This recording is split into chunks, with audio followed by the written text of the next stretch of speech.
Verbally Effective with Ina Esco is an interview-style podcast that intersects art, culture, politics, and entertainment with a Memphis focus.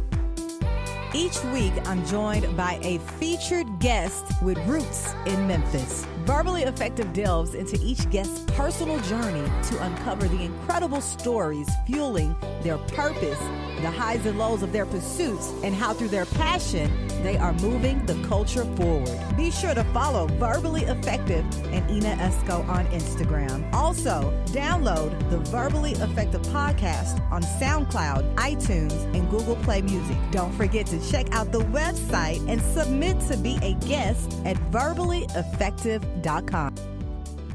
Greetings, and welcome to another edition of the Verbally Effective Podcast. I'm your host, your double E, Ina Esco. Welcome once again. Make sure you guys check out the website, verballyeffective.com. Check out their YouTube channel, Ina Esco. And of course, subscribe to the podcast on all streaming platforms. You know, Verbally Effective intersects art, culture, politics, entertainment with a Memphis flair.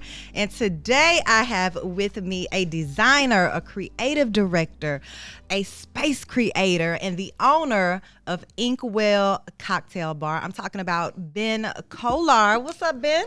Oh, not much. How you doing? Welcome. I'm great. How are you? I'm doing all right. Doing okay. Yes, holidays. How was your Thanksgiving? I was good. Ate a lot of food. Hung with friends. It was amazing. Did you cook? Nah. It's been a minute since I cooked on Thanksgiving. Actually, no, I made macaroni last year. Yeah. Did you make any drinks? I drank a lot of drinks. Okay. Does that count? That counts. All right, cool. That counts. Because I know you're a mixologist. But I know sometimes for the holiday, you probably want to take a break and let somebody else do it. I was chilling. You was chilling. Okay. So, Ben, we actually met in person at the Unapologetic Outer Space studio opening last week. Yeah. Yes. And when someone said your name, I said, oh, I have to meet him. I know he's the owner of Inkwell, and I've been hearing so many wonderful things about your establishment. And so we talked. I said, let me get you on the podcast, and you eagerly obliged. You said, Inkwell man. I said, Inkwell man. Yes, I was a little lit that night, but I had a great time. Big shout outs to I Make Mad Beats, Pro, the whole crew over there at Unapologetic. But look, Ben, we're going to start at the beginning. Where are you originally from?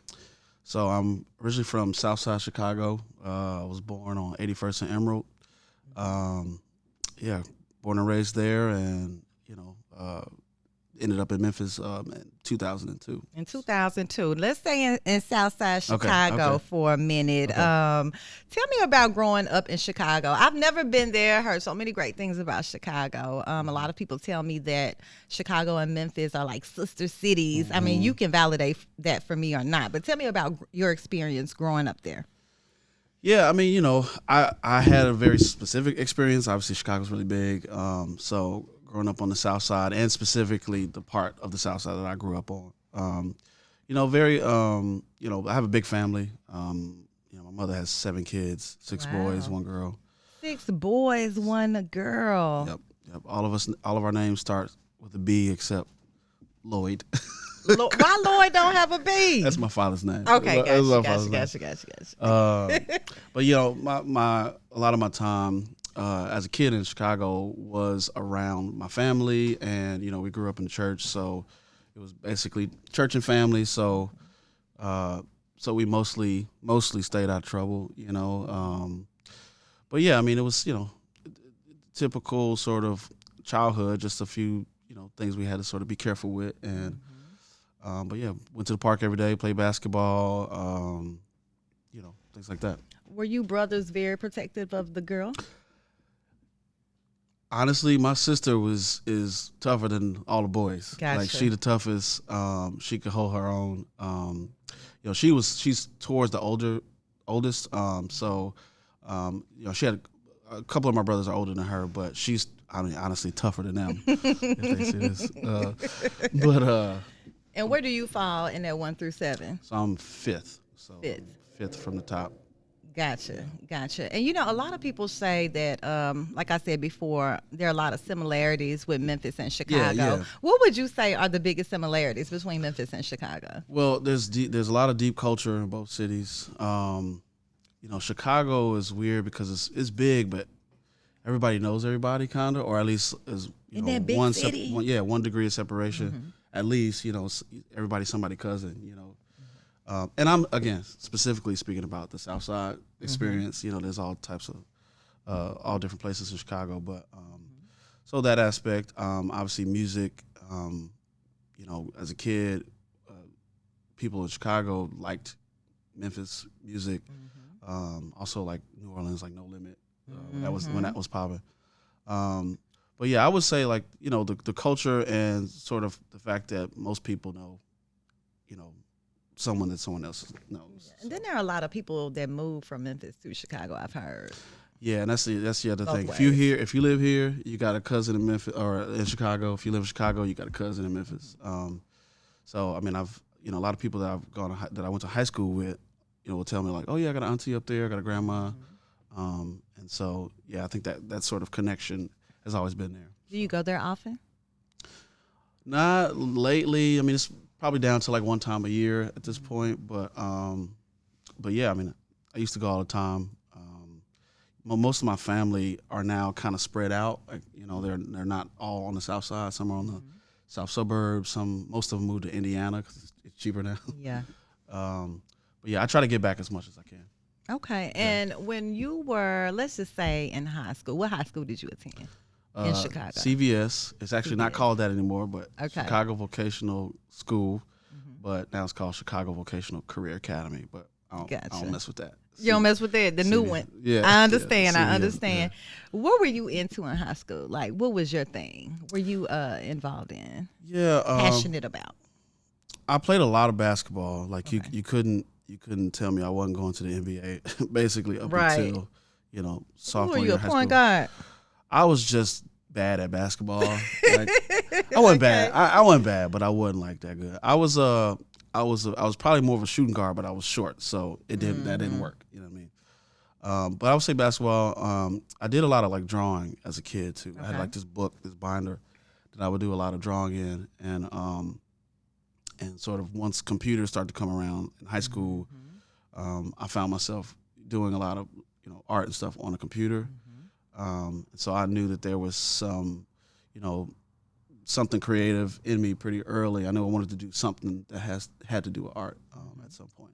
So. Okay. And when you graduated CVS, what happened?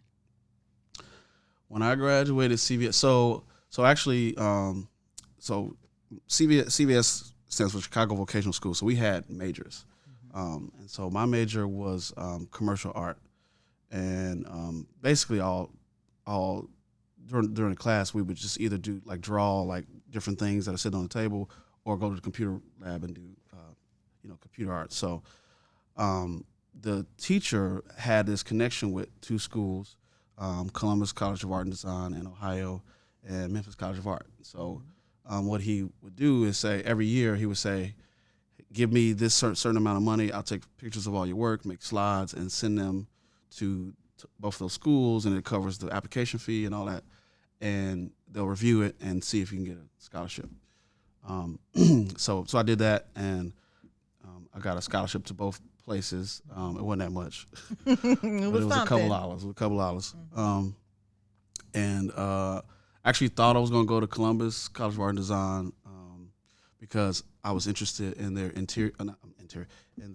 industrial design program, because I was like, I want to design shoes or cars or something like that.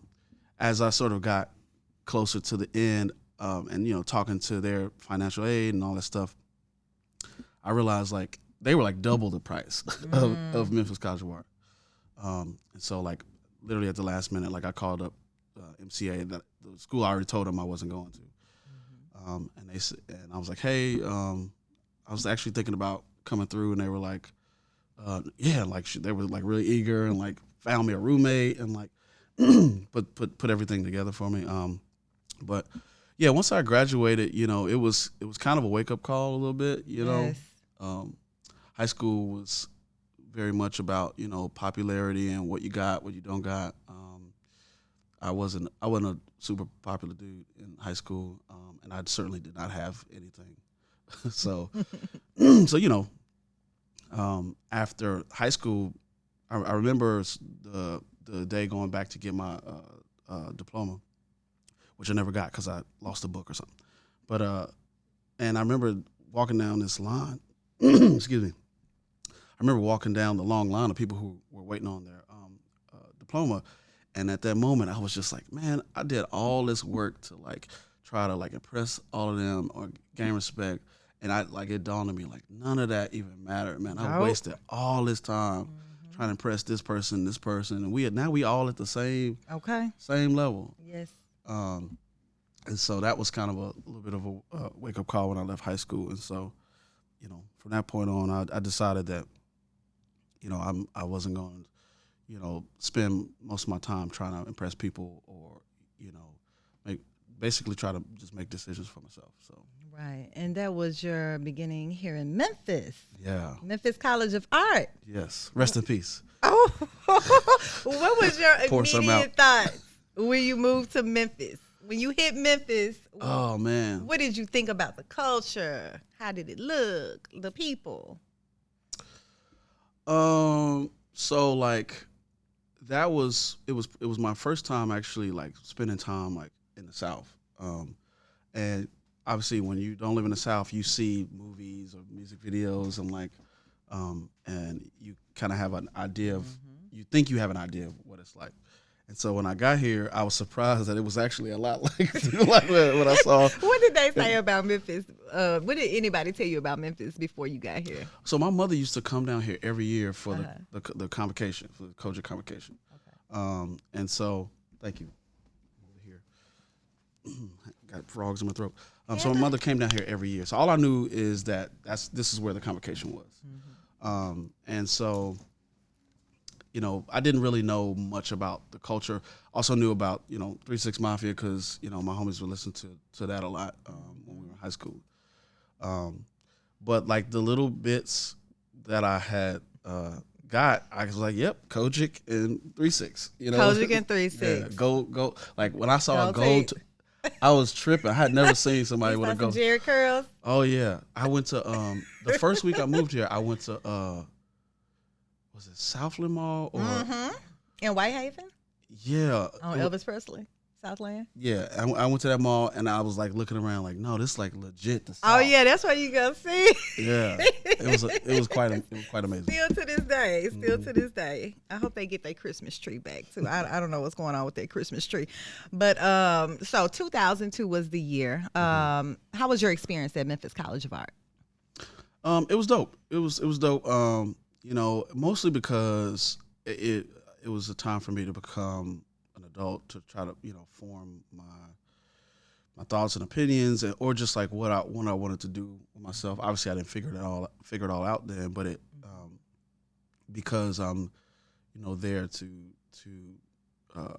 build a career, it just forced me to think about the future. So made some friends there. Ended up making some connections and some, friendships that I still have to this day. It's sort of a structure that I hadn't really had before, and it was an all around positive experience. Okay. Yeah. And what was your focus in the curriculum? So I majored in graphic design. So basically did that all 4 years.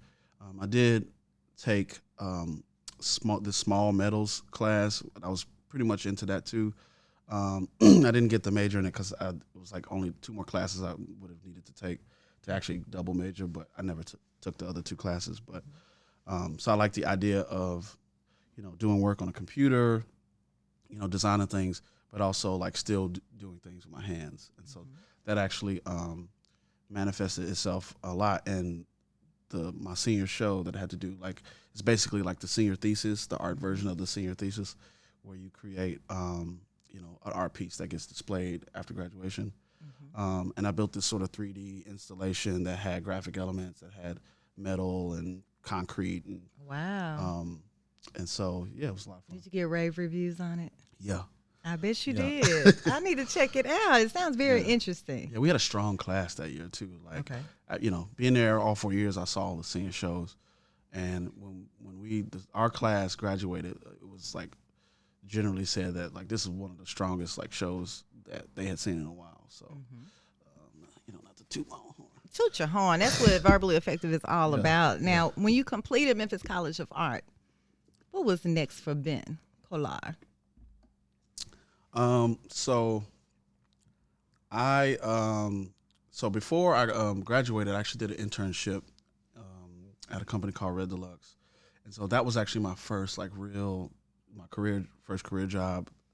Even though I was an intern, they kind of threw me into the fire and was like, "We're not gonna treat you like an intern. Like we got ads due today. Like Get to work. get to work." And so I started that the summer before my senior year, and really like got to understand how advertising agencies work. Like, I was really fortunate that I got that opportunity before I graduated.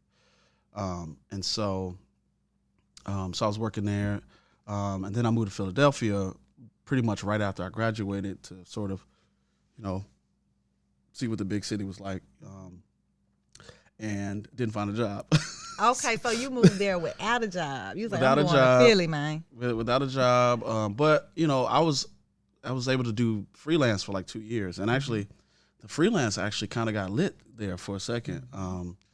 But ended up getting a job. It was like right around the recession, I guess like in 2008, and so I ended up getting a job at this agency. I'm not gonna name them because it was the worst job I ever had in my Don't life. name them. I'm not gonna name Don't them. bust them out. Yeah. Oh, they're not. It's not gonna hurt them. Believe me. Yeah. But yeah.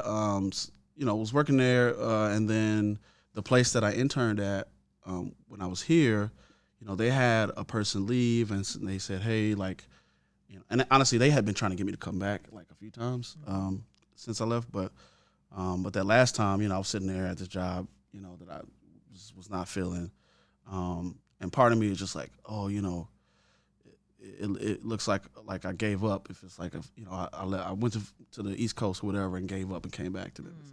I was thinking about it wrong. You know what I mean? But anyway, so this company asked me to come back, and it was a position that was way more attractive, and so I ended up coming back in 2010. 2010. Yeah. And you began. Let's talk about Inkwell. Let's fast forward to Inkwell right now. How did you come up with the name? Why did you choose this type of cocktail bar business? Tell me about that. So that's basically is born out of a recent thing where I kind of got into craft cocktails, into mixology. How did you get into it? So the crazy thing is, I didn't really drink until I was like 27. So I didn't drink till late. And when I came into drinking, it was through cocktails. Like, and so, that aspect of it was interesting to me. Someone made me. I think the first real drink I had was called a Last Word, and someone made that for me, and I was like, "What is this? What is this?" Why did you wait so long to have a drink? I mean, it was a combination of like, I grew up in the church, and like, and I just saw enough sort of negative stuff that just made me not rush to drink. Like at the time, I hadn't had anything that compelled me to keep drinking. Like it was just like, it's nasty, Yeah. Until that last word. The last word. That last said word it was the all. last word. Yeah. And I was just like, okay, this is different, and so, after I had that, I started to just look into other things. I had a couple buddies who were into mixology, and they were basically like sharing recipes with me, and like we would just test out stuff, try stuff every now and then, I would basically try to like go to some sort of cocktail bar whenever I traveled. I would try to, expand experience to not just Memphis, like what are cocktail bars like in other cities. So basically every time I went to any city, I would try to find as many cocktail bars I could find, and then just hit them up and see what the experience was like. And so that that's basically what started me down the path of being into cocktails. You know, opening the bar, that's obviously like, that's kind of a big step from just like, oh, I'm at home making some drink. So I'm not a bartender. Never have worked as a bartender.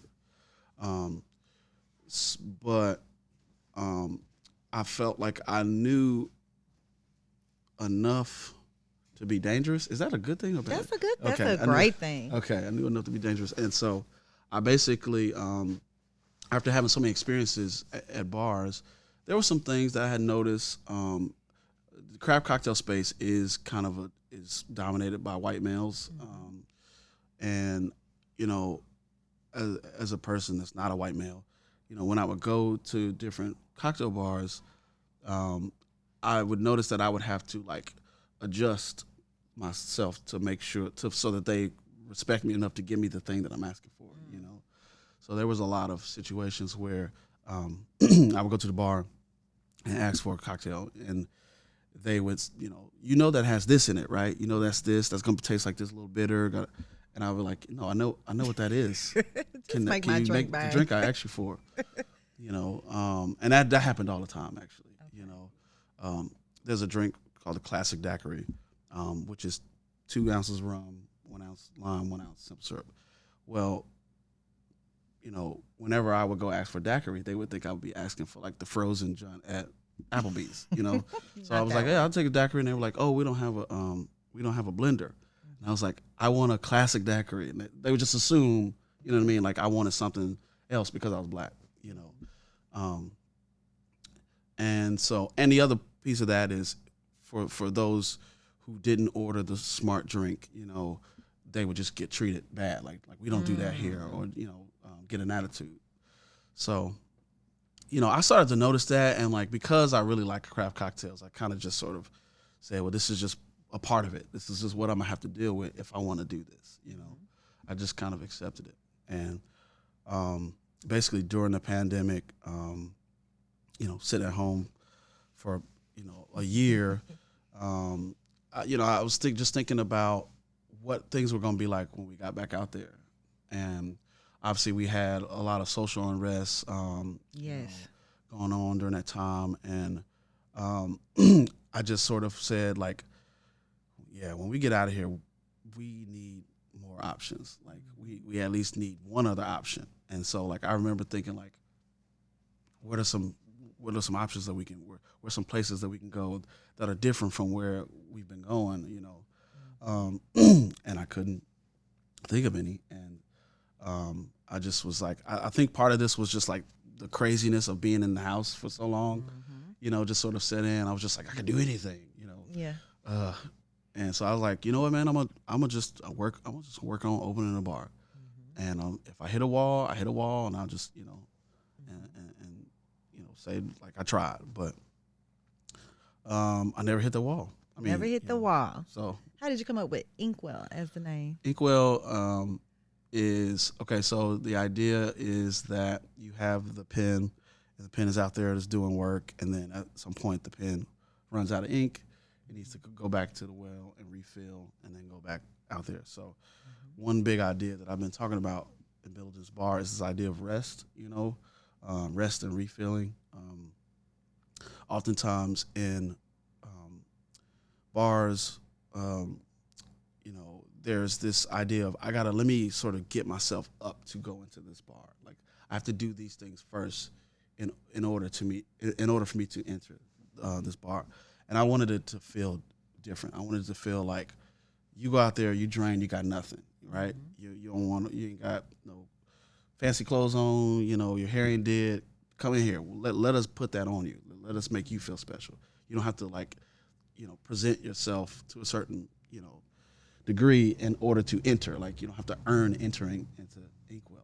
You know, I would hope that people who come in, they leave out, you know, better than before, because we don't have any TVs and anything, and we want people to talk to each other. We want people to be treated well. You almost want to say, "Hey, let me hold your phone. Let me put your phone in the bag, so we can communicate."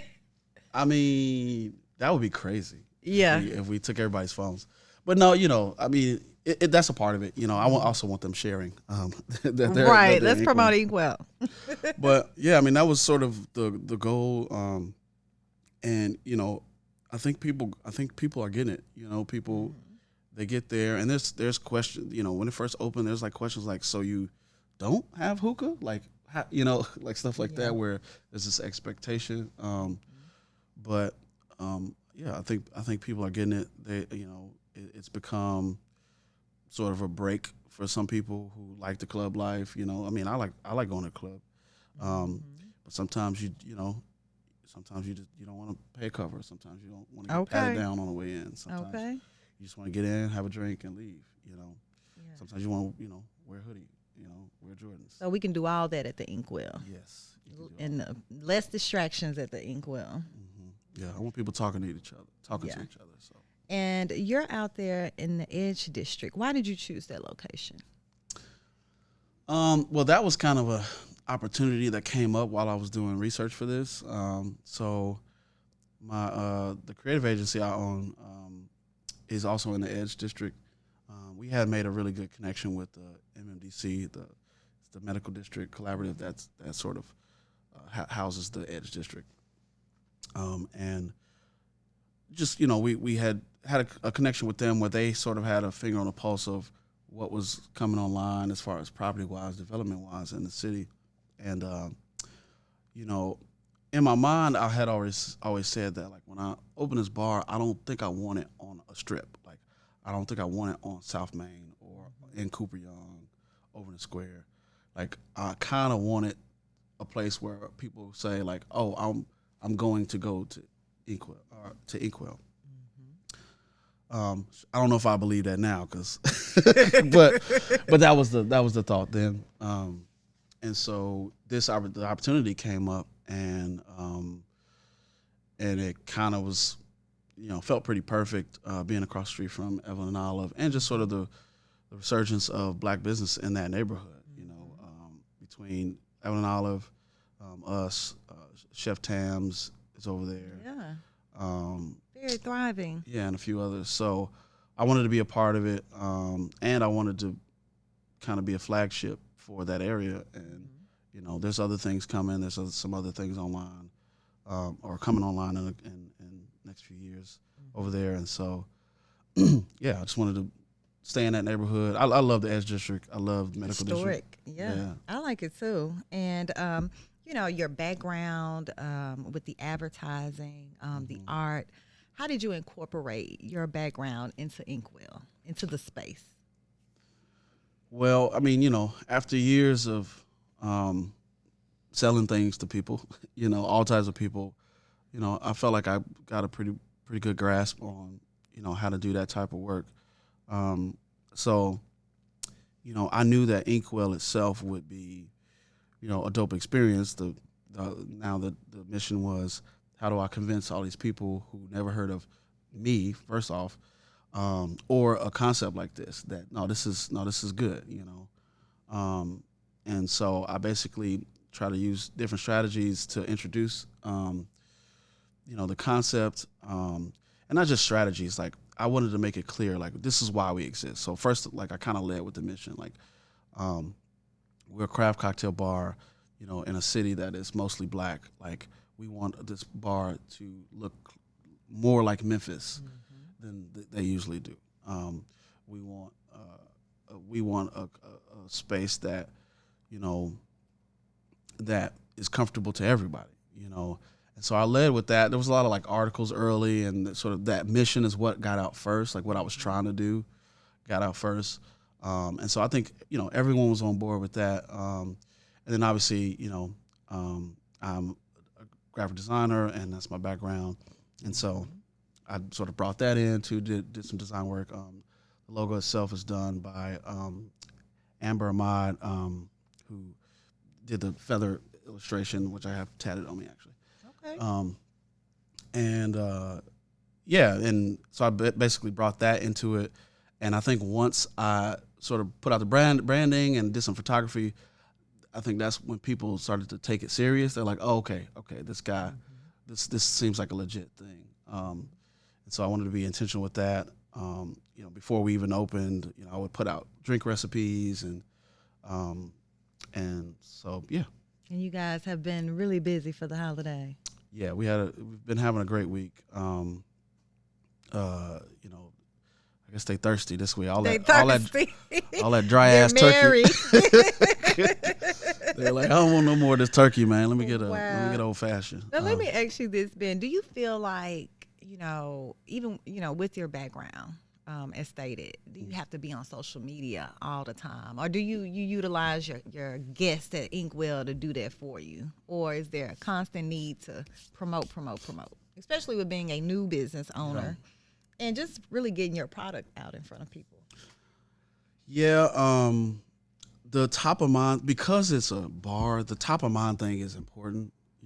I think it's different for different industries. My other company, we don't really post that much, but we have a lot of word of mouth business because it's typically more like B2B. But a place like this, sometimes someone's sitting there at work or doing something, they don't really know what they're gonna do, when they get off. Mm-hmm. And so the hope is you hit them at a time where they're like just about to make that decision of what they're like 3 or 4. Yeah, they're like, or they had decided like I'm inside tonight, and then they see that post and they see that drink or that photo of the experience and go like, I'm trying to get them vibes. So yeah, there's definitely strategy to that. You can also overdo it. I certainly see examples of, places that sort of they do social media like it kind of feels fake. Like I'm doing social media like the kids do social media. But it is important to post strategically. And also just sort of not just post about asking like, please, please, please, but give some resources. Like make some of the posts about something that could be helpful to them, like the recipes that we were posting. Give something, yeah. So, so it's I think there's some importance to it. Okay, and let's talk about the vibes. We kind of talked about this at Outer Space. Because I know I told you I had just started. I've been taking a few DJ lessons and, messing around with turntables 1 and 2. But let's talk about the vibe there, the music. What can we expect at Inkwell when we walk in with the vibes on a music tip? So I had made a music list. Man, it's okay. It's early in the morning for me. Get it out. Yeah. I had made a couple music lists when we were nearing opening. And I think that kind of became, like, we don't play that list anymore, but that became like a blueprint, I think, for just what gets played. And obviously, like, there's new stuff that comes out, and but really at this point, a lot of the music that gets played in there is like, it's almost like community, like sometimes it's, one of the bartenders picks a list. Sometimes someone hands the aux to somebody, okay, sitting at the bar. Last night, I'm gonna blow up a spot. Last night, Pro had walking around with the iPad. Come on, the whole Pro. night. He had the iPad in his arm the whole night, just like picking, like he was basically DJing. I know that was a banging playlist. It was dope from Pro. Yeah, and it's become like, now that everybody's come in and kind of know the vibe, you can probably hand that thing to pretty much anybody and they're gonna catch it and like be able to, keep it going. But it's, I would say when it's time to chill, we keep everything in the either sort of like, R&B and, some classic R&B, some classic hip hop, or vibey hip hop. Yeah. And that's sort of the field.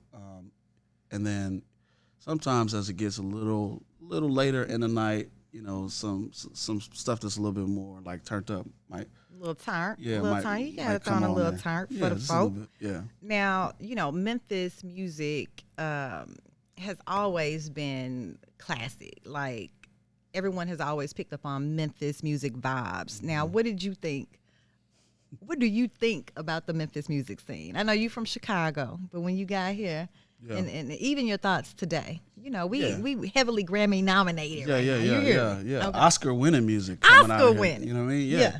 So, so when I was in Chicago, I had these homies, Richard and Raymond, and they were twins. They listened to only No Limit and 3-6. It's the only thing they listened to.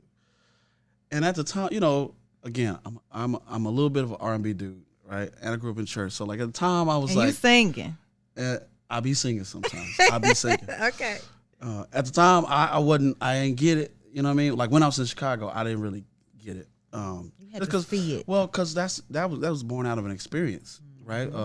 Like it's very helpful for people to be here and have that experience to really understand. I think it's the same thing for some Chicago music like Do or Die, Twister, Crucial Conflict. Like, come on. Like it's the same thing where I don't know many people here listening to that stuff. Probably some of them, but once I got here, it obviously it grew on me because I understood it. Like I'm watching, the people here, and I'm seeing these experiences, and it like makes perfect sense. So, and obviously Memphis music has evolved a lot, but no, yeah, I love it. I love Memphis music, and we play it all the time at Inkwell. Especially late. You know what I mean? Throw on some 3-6. Yeah, late night tip, maybe some of the older people leave out. Somebody might grab the aux and put something on, just depending on the feel. But no, I have a big appreciation for Memphis music that I've had to grow into. You know what I mean? And it's literally one of the most important parts about the city. So. It is. It's definitely experienced the music. Even the dance. You juking as well as singing? I have not juked, if I may say it like that. No, I can't juke. No, I can't juke. I don't really dance either. I don't really be dancing. Okay, you just vibing. You vibing. Yeah. All right, Ben. Well, it is time for a segment we call A Mine, Say Mine. Repeat after me. A Mine, Say Mine. Hey, mine, say mine. Hey, you got it down, Pat. And this is a moment of transparency between me and you. And what I want to know from you, Ben, what has been the biggest obstacle you've had to overcome while in Memphis? While in Memphis, I got a lot of you can't do that. You're not gonna be able to do that. Yeah, in college. Friends? No, I mean it's from people who didn't know what I was capable of. Typically, it's not really friends. In college, I was told that I should drop out, like that. I wasn't gonna be good enough. By my professor. I had a professor. A professor told me hey man, you spend a lot of money, you should probably just go ahead, head back. Memphis College of Art. Yeah, I ain't gonna name no names. Okay. I ain't gonna name no names. But you remember but he literally said this might not be right for you, and he could not have been more wrong. It's crazy. But I've encountered that sentiment at multiple points in my career, and I think it has less to do with being in Memphis. Just you're now trying to do something great, and people see that and they react. They have their own personal experience. And they apply their personal experience to you and say, no, you can't do that because when I tried it, it didn't work, And so there's been a little bit of that, or a lot of bit of that, and that's it's kind of fueled me every time. So. So you use it as a fuel. Yeah. Perfect. Yeah. I mean, the Baby Grand, the agency that I opened, Inkwell, these are all things that I literally have been told you probably shouldn't do that. Really think that through, and so, yeah. All right. So your creative agency goes hand in hand with Inkwell and other projects that you have. Yeah. I mean, it's, I'm working 100% in that and in Inkwell, and, it's the same culture where, it's about having, it's branding and advertising, but that's about having a different perspective than, some of these other bigger agencies that don't have leadership that looks like me. No, it's a lot of them. Yeah. Yeah, it is. We need to talk. Actually, it's a lot of them. So yes, that's good to see a black man running his own agency like that. Yeah, and there's some black led agencies out there too. I want to give a shout out to 3i Communications, Kenneth Worlds. Yes, shout outs to Kenneth. Yeah, Dana James Mwange, Cheers Creative. Dana, former Verbally Effective guest. Yes. You know, and the other ones out there. So, and they're sort of, you know, popping up and sort of growing, and I think people are noticing, like, you know, there's different perspectives to, you know, to doing this advertising work. So. Yes, sir. Yes, sir. Well, Ben, I have truly enjoyed you today on Verbally Effective Podcast. You are indeed verbally effective. I thought you was a little nervous when we began, but you didn't came right on down. You saw that switch? You saw that switch go up? I turned it on. You turned it on. Or I turned it on. Yeah. But check it out. I want you to let everyone know, you know, where the Inkwell is located, your social media handles. How can everyone continue to follow your journey? Yeah, so on Instagram and Twitter, my handle is just at Ben Colar on both of those. I'm not on Facebook. I mean, I'm on there, but don't go to Facebook. Go to the website. Yeah, so bencolar.com, and that's just kind of, you know, a hub to get to other places. Inkwell website is drinkatinkwell.com. Inkwell is at 631 Madison Avenue. Hours Wednesday through Sunday, 5 p.m. to 1 a.m. Every time. The kitchen don't close early. You can order a flatbread at 12:45. Okay. You might annoy somebody, but it's still technically open. Food is open till 1. What's the best thing on the menu? The most popular thing is the grilled cheese. People like go crazy about that grilled cheese. Gotcha. But like lately, it's been flatbreads. Since it got a little cooler, everybody's been ordering the flatbreads. Gotcha. But yeah. Okay. Yeah, I think that's it. Okay. Well, Ben, I wish you the best of luck. I'm definitely going to come and hang out at Inkwell for the holiday season. Yeah. And catch some of them vibes you're talking about. Yeah, come through. And I really appreciate you for coming and share your journey today on Verbally Effective. I think we need to see a lot of people that look like you, Black men especially, getting into some of these different spaces out here. You know, I can't tell you that I know a Black-owned cocktail bar owner. Like, I don't. You're the first one. Do you know some in Memphis other than yourself?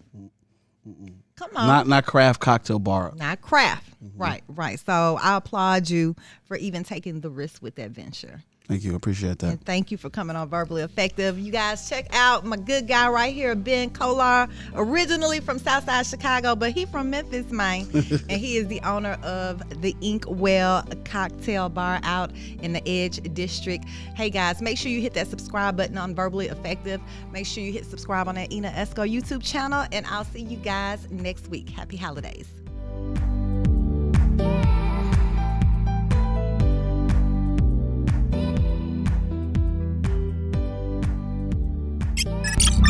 This is the Spotlight Podcast Network.